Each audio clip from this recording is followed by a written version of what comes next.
say 2 or 3 minutes for mind control. You know, if he's able to get towards that Vanguard at a pretty decent time, I agree with you that the anti-mage is going to have a lot rougher time, but it's going to be Respect playing the techies. And, you know, he's been playing the position 5 a lot more recently. So they're really looking to back up this AM in the laning stage to be able to give him pretty decent time to be able to start things off. So if you are able to get a lot of that magic damage coming in, if you could, you know, burn his mana before he's able to get to that dangerous stage, then, you know, it's going to mean that Nande is going to have a lot easier time, you know, if you could potentially get a first blood. Doesn't even need to be on him. Even just techies grabbing that one up, slowing down the Vanguard timing, it could be huge. 30 seconds to but if you don't, Timber free farms that lane. Yes. So that's the thing. We have to really put a lot of attention on the early levels top. I'm expecting bottom to go quite well for Nigma too with the Sven Witch Doctor. Are you thinking the same? I think it should, yes. The thing that I'm really looking forward to specifically for the Witch Doctor is, you know, they're going to be going for kills, right? He's already got a Blood Grenade. He's already got the Maledicts leveled up here on Kuro. He knows that they're in a position to potentially seriously punish this Axe if he extends himself a little bit too far in the lane. Ooh, should be okay. Do reveal, of course, that the Mana Break is leveled up. That early Tormentor for the Witch Doctor is going to be huge. You know, that I think that's one of the best Aghanim shards in the game, the Voodoo Switcheroo. It's going to give you the response to the Anti-Mage if he ends up jumping on you, right? Like, in the way that Kuro and a lot of Witch Doctors, even from the position 5, have been playing it these days, is just to go more points into the Voodoo Restoration. So it's going to mean that, I mean, you're already burning your own mana, and then you've got an anti-mage trying to kill you at the same time without being able to land the cask onto him because he's got the counter spell available, and it's not exactly the easiest thing to, like, you know, pump fake. He's always going to be able to get that counter spell off in response. So the path to success I see, at least for me, is that I think there's a lot of damage that Into the Breach are going to be playing with. We need to keep our attention on Jibe with his blink timing. I mean, it's going to be... I think Vanguard is pretty much core on this hero still. I'm intrigued to see what the choice is going to be, but Blink, Vanguard, and really Blade Mail. But if he's able to convert on a couple Blink kills, which he should, you've got Storm, you've got Techies, again, pretty decent Rubik abilities to steal as well this game. But, man, Supreme, I think, can just take over. There's going to be a lot of lack of stuns, so let's see how he shapes up as Nande's getting beat down. I mean, so is MC, though, right? Like, there is a lot of damage going back both ways. It might, again, just come down to which lineup gets level 2 first. You know, if Respect's able to get into that blast off, extra damage to be able to take out the Timber Saw. He's got the Whirling Death leveled up, so he's not going to be able to, like, Timber Chain away from it. And looks like Respect is doing, again, what techies do fairly well in... Ooh. Oh, that Blood Grenade might have been the difference. And they get level 2 as well. And the hard camp doesn't get blocked now. Yep. So the sentry He'll need to is body getting block delivered. At least he's able to do that, I suppose. I mean, you've reached level 2 now on Mind Control, so this is really just going to be going back and forth heavily, this lane. Like, GH probably still in a position to, you know, get chipped away at by Respect. Zaki. Might have died. Actually going to jump. Does probably dies if he has Blood Grenade. That's very true. Would definitely die. That'd be your first blood, but GH, a lot of cells getting delivered between everyone. MC had one before, now Nande and GH are going to refill up. I'm also wondering, like, when is Merlin going to feel free to... Oh, sorry, speaking of Zibe on this bottom side, they're starting to put a lot of attention into him, but again, just that extra range. I mean, Axe is a pretty speedy hero to be able to start things off. Sven is too, for sure, but... Now, with how Zibe is positioning himself, you're not really getting too many right clicks off from Yuma to be able to take advantage of this Maledict damage. What I was about to say before is, like, when can Merlin actually look to build up a bunch of stacks? Because, I mean, you're playing with a Storm Spirit and an Axe, and yeah, I guess Anti-Mage takes the stacks as well, but you really want to be getting a little bit more active for that because Nigma Galaxy are not lacking heroes that are able to invade and steal your stacks away if you're a little bit too passive. Yeah, when does he stack and when does he consider about securing the mid lane? Because, again, I think Supreme can take over this game. So if he can get some water runes, potentially taking one, or at least enabling, because Mikey doesn't need it, but...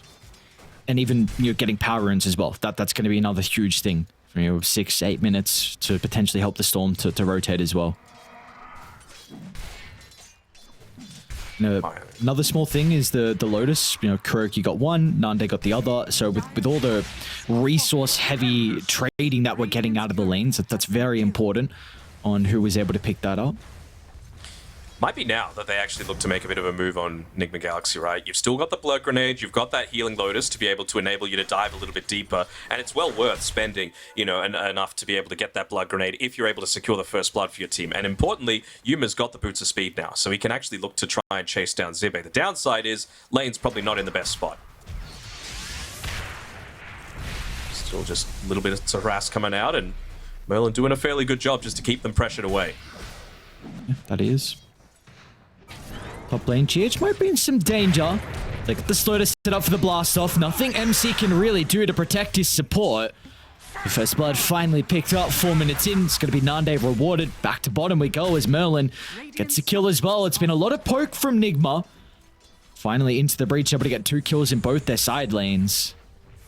Yeah, when they went for that dive previously, like under the tower, I was mentioning it, right? It's just a little bit too deep towards the into the breach side, so they're always going to be able to run back. He'd already picked up the Ring of Health, so he was plenty tanky on Jibe, and they basically just used all of their mana to be able to try and go for that kill, so that when they do go for like this turnaround and they get the kill onto Kuroki, there's no real response available from Yuma. I like what they're doing. They're just leaving MC alone now. Like he does not need the Lion ever top. And even before the Vanguard, he's been able to solo this lane. He's starting to have a very good time once the damage is getting picked up. Maybe he's actually in a little bit of danger. Never mind. Another Blood Grenade, and MC's going to try and right-click Nande down. He's going to be able to come on top. One charges. Not going to matter. Meanwhile, Supreme gets a kill onto Mikey, and still Respect with the blast off is also able to take MC's life as well. Not sure what ended up happening there. It was just 4 seconds of consistent damage coming through onto the Coddle, who really should never be in a position where he's far enough forward that, well, maybe you get a kill onto Supreme now. Oh, he's going to be able to get away. Looks like he might. He ended up popping all of that regen very quickly, so that Maledict is going to have minimal impact. Respect even making sure that the Illusion Rune doesn't go into enemy hands. Nice little rotation through after securing a couple of kills now, and love this warding position as well. They're probably going to know just because of the position that he's coming from, so GH should hopefully expect that because that Watcher hasn't been claimed, there's no real reason for him to go up there for a second and then leave.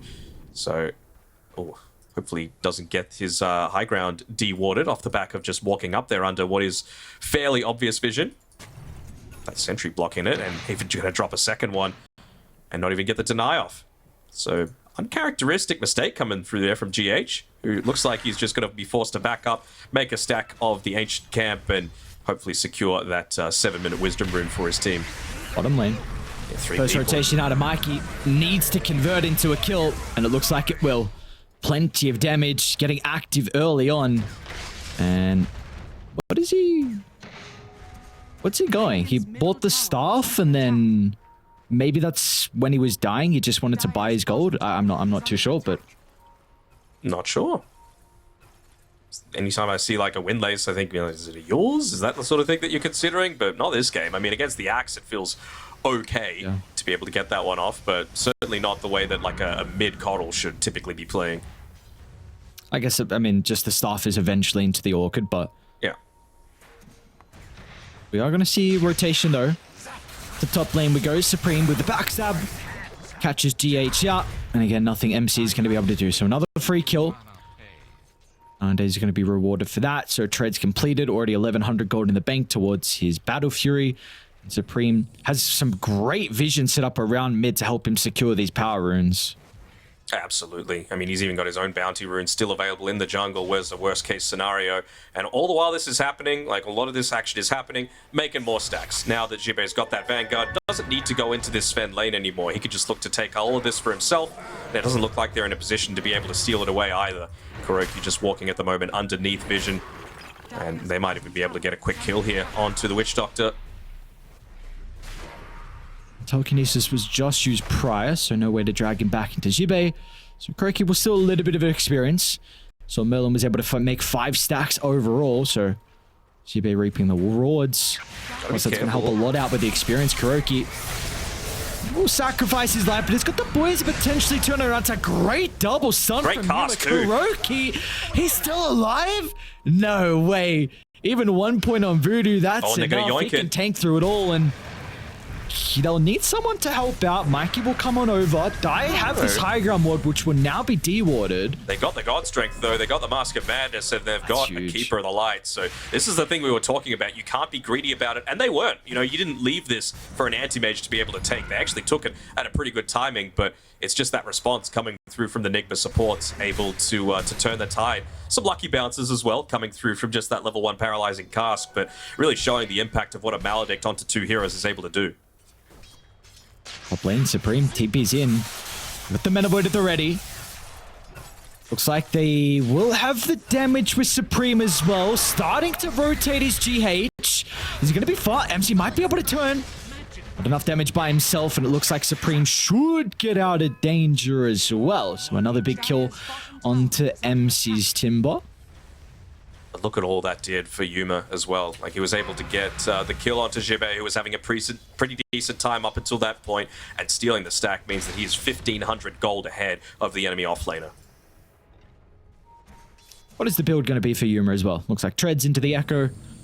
Pretty standard. Like, he is going to be playing a little bit more of the farming game. I'm really not expecting him to show up to too many of these early-ish team fights. It's just going to enable him to take a bunch of these stacks as well that GH is trying to make for him, both for the benefit of the Sven, but also, you know, GH, of course, he needs to be able to get into that early-ish Blink Dagger. We've talked about how effective this line can be when going up against the likes of an Anti-Mage or a Storm Spirit, but you got to be able to be the one that gets the jump.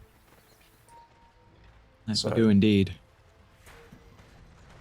A lot of that comes down to the level. So for GH early on, if you can get kills with the Zap. Currently still only level 5, very close to the 6 though. They even have the prospecting aura on him with the Kobold creep, so a little bit of extra GPM towards the Blink, but it looks like either side, they're pretty much going to mirror the save movement. Dire are looking to defend top though. Mikey's got an Orchid. Radiant's bottom tower is under attack. Spooky. Spooky they're under stuff the in this vision. early Orchid. Yeah, they're under the vision of this creep camp, though, considering it is the daytime. Nice little pull off to the side, although the siege creep's going to stay alive. They might actually use that as a bit of bait. They land the Orchid onto Pops out of the AM. trees. Some spell casting. They'll see Supreme tipping. GH is at the ready with the stuns. Does he cancel the TP? He's got the shield through at rune. least, but they zap away the health. Supreme's still alive though. Tanks to it all. That's Finger now on cooldown. What's the call from Into the Breach? They look to reset. They've lost a lot of resources, and Rated, they have all 5 heroes top. They do. I think they realize how important it is just to be able to take away a lot of this anti-mage's farming position, but I think without the God Strength, you can't afford to go for this. You know, Yuma, he's still got... Actually, he's been taking stacks, so he doesn't really have that damage output, and, well, it's up to mind control for now, but again, he's gone a little bit more of the defensive route, just trying to secure his own farm in the lane without running the risk of dying. The Occult Bracelet going to do a lot of work at protecting himself from the techies, just looking to harass him consistently there. Respect might be in trouble though, but he's a pretty fast boy. He's alright. This is a pretty huge minute for Into the Breach. You have Jibe that's free farming bottom. This is Vanguard Blink already completed. You just got the rune as well for Supreme. So I'd love to see them shove this mid lane and look to make a play.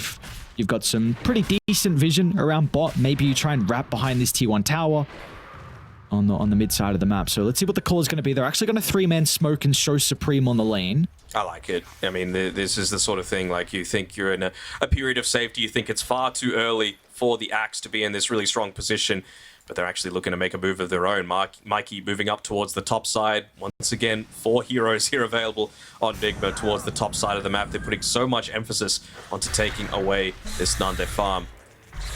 Means this smoke isn't going to be all that impactful, other than maybe taking the tower. Are they going to make a rotation back is the key question. And it's not like these heroes not revealing on the map for quite some time indicates that they're going for a smoke, right? They might just think that Zibe is taking more stacks for himself, right? So they could even potentially be looking to go for this. I suppose the only obvious thing is Supreme revealing in this lane. And now he's in danger. Orc at the start, Kuro to follow. Zibe gets a jump, but it's just on the Witch Doctor. Not the ideal start. As Supreme's in the danger, he might tick out to the Maledict. Meanwhile, back inside to fight though. Zibe is getting chased out to the right side with the Chakram catching up to him. It's going to be 2 kills that Nigma can pick up and 2 really big kills. Making a third as CH at the buzzer will cancel Merlin's TP. That was your blink reveal for Into the Breach. That did not go their way at all. And now it's going to be a tier 1 tower, potentially under the pump. Dies back in the fountain on the Storm Spirit. You know, it was a good blink call, but it's just a second after the cast comes out from the paralyzing, and it ends up actually bouncing back towards the Storm Spirit, preventing him from being able to get away before he takes a ton of that damage. And yeah, well, that's all you need, right? You just need that quick burst to be able to take him out before he's able to get back to base. And about half a second short, probably would have lived if he just got a little bit of an extra tick of that fountain regen off. So the first big movement for Into the Breach, not working out. But, I mean, the thing is, Nande, he was farming for the majority of that. You know, he's still behind the Sven a little bit, but he's got the tier 1 tower up top to still potentially have someone playing around, at least for this next little bit. And he's looking to try and take away a bit of this farm that the Sven is going to be looking to play towards. But there really isn't too much reason for Yuumi to be down here anymore. You know, they're potentially looking to even swing up towards the top side of the map because we're approaching that 15-minute mark, and a 1-team fight with a Timbersaw plus a Sven with God Strength, you could potentially look to go into that Roche even in this really early stage of the game with the God Strength. Snap with Lethos is climbing for Radiant, and you're about to have a blink on GH. So he's been left down bottom for the past couple of minutes, loving life, having some me time, and well, this blink, get the kill. Like you said, with God's Strength, potentially lead it into Roche. They're already trying to spy out Zibe as well. See if they got the damage between the two. Zibe, oh, he'll easily get ripped apart. Way too much spell damage that the Vanguard will not be able to mitigate at all. And this Axe's net worth is really starting to take a hit, and not just his. It looks like Supreme is really struggling as well. Yeah, I mean, this full-on roaming style that Nigma Galaxy have gone for, and it's not even like they're doing that at the expense of, like, the lanes being in a really poor position. You know, a cast into the Illuminate coming through from the Coddle, it's going to blow up anyone. And then you've always got the Coddle there just to be able to shove the lane out as well, so that you're needing to make more defensive movements on Into the Breach, and that's the period of time where you could potentially catch someone out as well. Even before they leave, they make sure to body block up these camps as well, just making sure that there isn't this space for the anti-mage to potentially catch up to the Sven. Yuma still having a great start to the game. BKB not completed, so disassembles the Echo. He might join the team. Smoke pops. It's just Merlin, though. Love a juicy target. Unfortunately, they'll just have to show everyone to get the kill. And it's going to give time for Respect to juke out to the left, Nande to the north as well. But once he goes back to the triangle, he will have no camps to farm. Love the slight defensive movement coming out from Yuma during all of that, right? He clears out the creeps in front of the tower, and they're even looking to make his move up towards the top side. You know, I was mentioning around this 15 to 20 minute mark, you have the potential to be able to go in towards the Roche pit off the back of a successful fight. And I mean, Yuma, with that BKB completed, with God Strength up and available and level 13, they could very easily do it. I think at the very minimum, oh yeah, he's going to die. All they need is one stun, and they'll find it. The damage can flow through so easily between the Nigma heroes, and MC wants a courier as well. It's going to be the Ogre Axe for Supreme. A little bit of tankiness. I don't even know if all the stats that that'll provide will be enough if he ever gets caught. And Yuma can just continue to push this one in, right? I'm not sure if you can actually look to respond to this. They're looking to try and get a quick kill onto the Rubik. I'm not sure. Well, actually, with my control there, they will have the damage. Without a doubt. I mean, Zibe's nearby. He's going to be able to find a pretty decent jump over the top, but where's the damage Yuma's for? here. Respect will make the attempt. They need Supreme, though. They need the Storm. Without him, there's no damage. Zibe jumps into his own death. Enigma, they don't even lose anyone. Repairs will be made. Kuroki 3 points in the Voodoo. Easily will be able to sustain through it all. Once again, they're going to posture aggressively as well to push Nande out of his own jungle. He's basically been on the retreat for this entire game, still doing a good job of being able to somewhat keep up in net worth, but he is just providing nothing to his team in terms of teamfight contribution. That's not a slight to him at all. This is just anti-mage gameplay 101. What do we think really went wrong for Into the Breach in the early game? Because I was expecting the Storm to be a scary force in this game one. Well, he doesn't exactly have too many people to play with, right? Like, Axe was spending a lot of his time farming, Anti-Mage has to spend a lot of his time farming, Rubik does very little damage. He can basically only play with the techies. And to be fair, they kind of did. You know, they killed Mind Control a couple of times in that top lane. It's just that while that was happening, you have a much more effective farmer in the Sven that's just able to get online at a much quicker rate than the Anti-Mage is. It's going to be the next item of choice here for Yuma, so they have another person to be able to start some of these fights. And I wonder afterwards if there's going to be a consideration for something like a Orchid, which you can use the Oblivion Staff to go into. That is something that you're wanting for a little bit of extra control. Maybe a Harpoon as well he's able to build into as the game goes on, but... Well, they got to nerf the range on that Harpoon. It's still way too big. Sven, all he needs is that ability to lock in onto targets. Have they left each other's side? This 4-man rotation from Nigma? It's just constantly sweeping from one side of the map to the other. Yep. They're just looking for heroes. They know that this is going to give a ton of space to the Sven. And, well, maybe they're going to start to indicate themselves a little bit more down towards the bottom side now. We're reaching 20 minutes, so, oh, well, see you later. Respect probably going to end up going down here. Zap him. Yeah, reactive taser. Does he zap him? No, he doesn't. Okay. He started to use it, but cancelled it.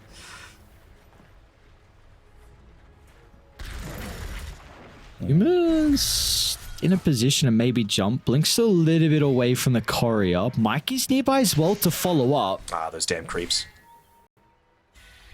Found him. He will indeed. Mikey could potentially push him closer to Yuma. TPs are starting to come through. It's all and she better keep him alive. It's a pretty good call. Now, where are the reinforcements out of range? They might not need them, though. Starting to TP down to the outpost. Seems like not a fight that Into Breach want to take. Really, the main goal from them was just to keep the Storm Spirit alive. But Merlin, unfortunately, completely isolated from the boys. Killed off at the mouth of the pit. Why not look for Roshan now for Nigma? I mean, I understand that he wanted to go around and maybe get some vision up around the Roche pit because you just used the God Strength. I was just about to say, finally, you've reached this big timing where you could look to make something happen. You know, wait for the God Strength to be back on cooldown and make an aggressive move because Anti-Mage had just picked up that Manta style. You know, the Storm Spirit can get back to safety, can, you know, regen all of his HP. You still had a tier 1 tower as well to be able to TP down to be able to contest this, but unfortunately, Rubik dies, unable to get that vision down, unable to escape, and there's really nothing stopping them from just continuing this farm fest. Yuma even the one to pick up the Wisdom Rune for himself, so really setting himself apart here. Ande? I like that. If he... Oh, I mean, no one was there really to follow up. I was going to say, oh, bottom. Instant Hex. Now you're Zap. So this is the thing. You know, the beautiful ebb and flow of Dota. Your Storm can be very good versus squishy backline supports, but if they ever have a stun and ever have a blink, if they catch you first, it's not a fun time to play Dota, and that has happened multiple times this game for Supreme. Wonder if they're going to be able to catch Yuma on this move back here. They don't know exactly where the Sven is positioned, but you can already see the TP starting to come back to be able to back him up, just in case they go for this sort of play. They actually get the Hex. And they might have to chain follow up afterwards with Yuma nearby. It is not good indeed. Respect was considering about jumping in, but there's no blast off to keep his carry alive. Nande was having a great game. That was just his first death of the game, but now with that, we're going to see the Sven and Anti-Mage's net worth really separate. And it's just, again, Nigma sweeping across the map. Their movements have been exceptional, and Into the Breach just have not been able to read it. Even prior to that, you know, they were actually prepared to just continue playing on like the mid and bottom lanes. Mikey had just spammed drawn on that part of the map prior to that movement, but it just ended up being the creep wave being that big, pushing in towards the tower, that it was way too irresistible. And I mean, you can't give up the Sven's Aegis. It's still way too valuable of a tool to be able to have, especially when you're in the position to potentially go for like these backline dives with the fresh Blink Dagger picked up. You want to use that to enable you to go into the base to be able to secure these sorts of kills and potentially start sieging the high ground, even though we're only 23 minutes in. Well, they finally want to try and reclaim some of their own territory. They will have to do so with a fight, though. And Supreme is He's going to stand firm. desperate for a BKB. They've got to retreat. They've got to just get this next item for the Storm. He's so close. Means you really won't be caring anything at all about what the Coddle's able to do, what the Timber's able to do, and you can actually look to be a little bit more. All right, Stop MC, it. calm down. We? I mean, this is a man that drew a dick when he was playing Bat Rider with the Fireflies, so. Man knows how to have some fun. What can I say? I mean, we saw him when he was standing in, right? Smiles all around. Yeah. Stand-in mind control is a scary thing. Standard, yeah. I mean, this man levels up to level we have not seen in quite some time. We're going to yoink away this Tormentor. I mean, Kuro was able to get the last one, so he already had the Voodoo switcheroo, and well, now you're going to be able to probably give this one over to GH. Yeah. So, Mana drain against Storm always feels pretty good. Of course, he's going to be focused on the damage output, of course. They've been really on point with just committing everything onto whatever target gets initiated onto. And I mean, that was the real thing, that the one thing that we felt that they were lacking early-ish, right, is that initial catch. But you'd have to say, like, Mikey, he's felt confident enough to be able to be the one on the front lines just because he's got all the boys behind him. You know, if they did try and counter-initiate, he has people to be able to back him up. And now you've got the Blink Dagger on the Lion. Now you've got the Blink Dagger on the Sven as well, that he doesn't need to do this alone. And Nigma still have a minute 20 left to be able to play with this Aegis. yeah, I think Mikey's itemization's been... It's been great to see. I mean, Gossamer Cape, I have to imagine, for just a lot of the movement speed. Glimmer Cape is huge. Just whenever the Storm gets on top of you, sure, he can have vision, but just the magic resistance that provides you is ridiculous. So, yeah, I'm just a big fan of what he's been able to provide Nigma this game, and it just doesn't seem like this lead is going to continue to stop anytime soon. This is not like a late game lineup where we'd be confident with the anti-mage being able to 1v5, right? Like, this is not that AM game. No, definitely not. I mean, if he's able to get the full void onto the Coddle, maybe, but he hasn't really gotten too much into mana stats. You know, eventually when he gets the Scythe of Ice, he'll have it, but that just gives them another tool to be able to jump in onto the backlines as well. So it makes it so rough to be able to avoid a lot of this lockdown with your heroes that typically are able to, you know, negate a lot of that damage that's coming through. I love the fact that GH, he was just sitting up here in this top lane for like the last minute and a half while they were getting the last little bits out of that Aegis, just waiting for Nande to come forward because they know they have the tools to be able to punish him off the back of a Hex, into an Earth Spike, into, you know, the Coddle coming in, of course, with the boost of travel just to be able to quickly get there. But didn't end up taking the bait. Nande has just been playing incredibly passively, and we got to say for him, he is desperate, kind of like what the Storm Spirit was previously, and getting into his own BKB.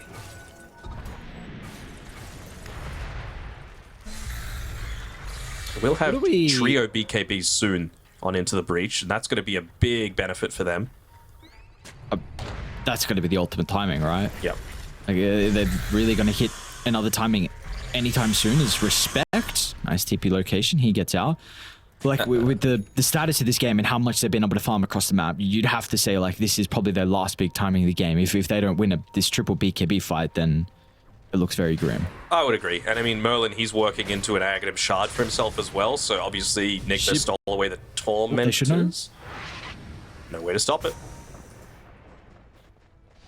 Didn't, I thought he was able to keep running down to the left. They're going for a full-on smoke as well, so they know the positioning at least now. Like, a lot of these map sweeps have been under a lack of information. They're seeing Mikey as well. He would be a great person to be able to target at the start of these engagements, just because you've got the BKBs. You know that there's not going to be this turnaround coming from the Lion, the casks coming through from the Witch Doctor as well.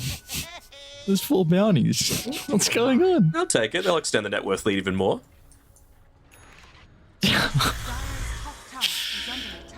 Oh god. They're just never able to find anyone, man.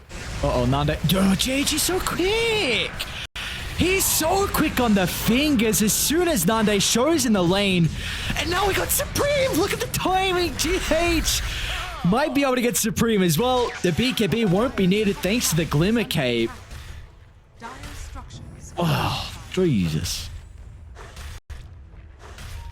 Man.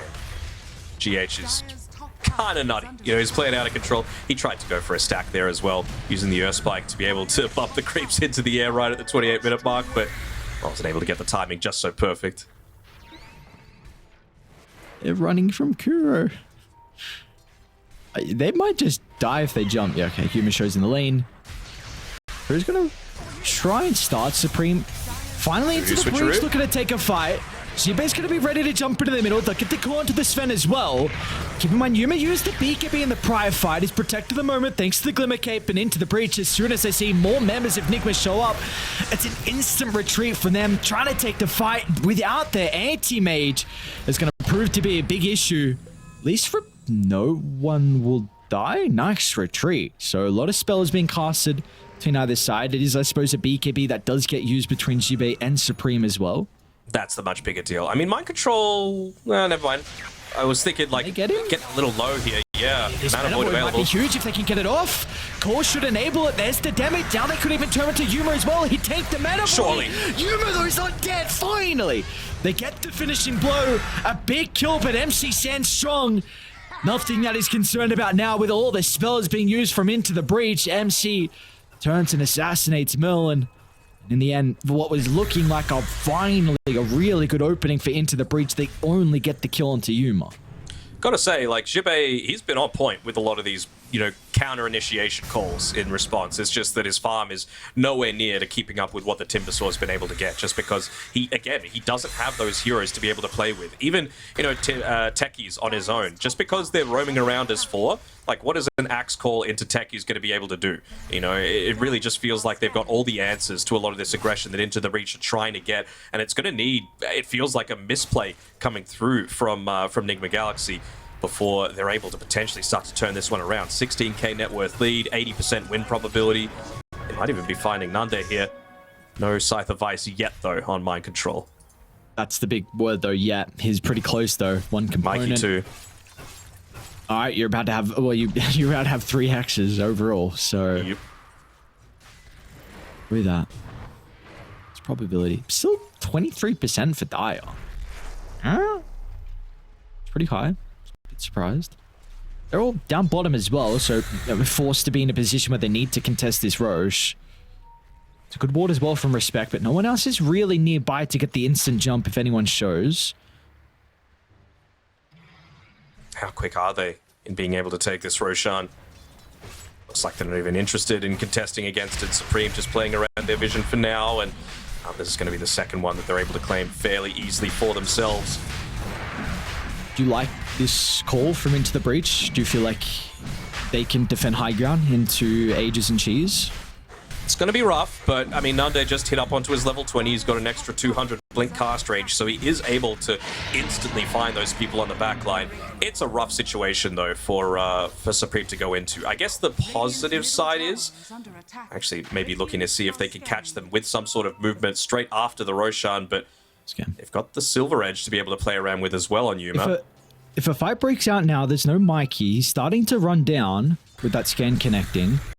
MC's going to show, but he's acting as a bait. We saw how difficult it was to kill him last time with a huge mana void. Now he's got Cheese as well. They're just baiting constantly, and those Manta illusions. Run into Mikey. Oh, great Glimmer Cape. Still Sentry shot, but he's just going to get out of range. Dip on over, use the Hex, that disrupts the initiation. Jibei, he'll try and follow up, but the call's it's an early BKB. He'll still be able to control the Sven for the moment, but Yuma, he can stand strong. You're using everything on just the Aegis carrier. 2 fights are breaking out on different locations, though. Still trying to find Mikey. South, where the outpost is, they'll be able to run up to Jibei. MC, along with Yuma in combination, another Hex! Kill, and now they'll turn to Merlin as well, and now back to Nande they go. As all they needed from Nigma was just 2 squads duking it out on opposite sides of the fight. And that result in another victory from them, and now time to walk up high ground. I mean, Kuro's playing this game incredibly well. Like, there's so much damage coming through from that Witch Doctor, doing the most in that fight, actually, just off the back of the Voodoo switcheroo. They're going to find another kill onto Respect. I mean, this is the thing, right? He makes the jump in onto him. He doesn't have anything like an Orchid to be able to confirm that kill. You're always going to have the potential to save yourself with the Voodoo Restoration, with the Voodoo switcheroo, even the Psychic Headband, right? If he counterspells it, he's just going to push you away, so you're feeling totally happy with that. Kited him around so far, and I really feel like it was unfortunate, but Supreme just popped his BKB way too early. You know, there wasn't the entire team there to be able to try and confirm the kill. onto the Keeper of the Light. And you can see that they're trying to go into a little bit more of this extra damage, but it really does feel like the key thing that they're needing at this point is something like a gem, just to be able to get a bit of vision, to be able to be the ones that make the jump. Dire's bottom barracks is falling. The world of 5v5, Zib 8. But the call, he's got ages. Yuma gives zero cares at all for Mr. Yuma. And Nigma sees some freebies lined up, jumps into the earth spike. No, they now forced to use the BKB to retreat. They just have no damage. Nigma toying with them at this stage. Kuroki's in the middle as well. To give them all the heal they need to stand strong, rally the troops, get ready for the second round, potentially the round to end the game. Yuma will crit down Respect, who's got a buyback, but it's going to be a 4v5, make it 4v6 against the Ages. Go for one more attempt, but it really does feel like, you know, without those BKBs, how can you initiate into this? They've just been so perfect with your reaction times that you're going to get a Hex in onto Supreme in response to this. There we go, zips in. Oh, goes for the super deep backline jump. That's a great target. Into the breach, kill Mikey. Can they get out? They will buy back. You've got the axe up in a couple of seconds, but Nande will not escape what was a great start.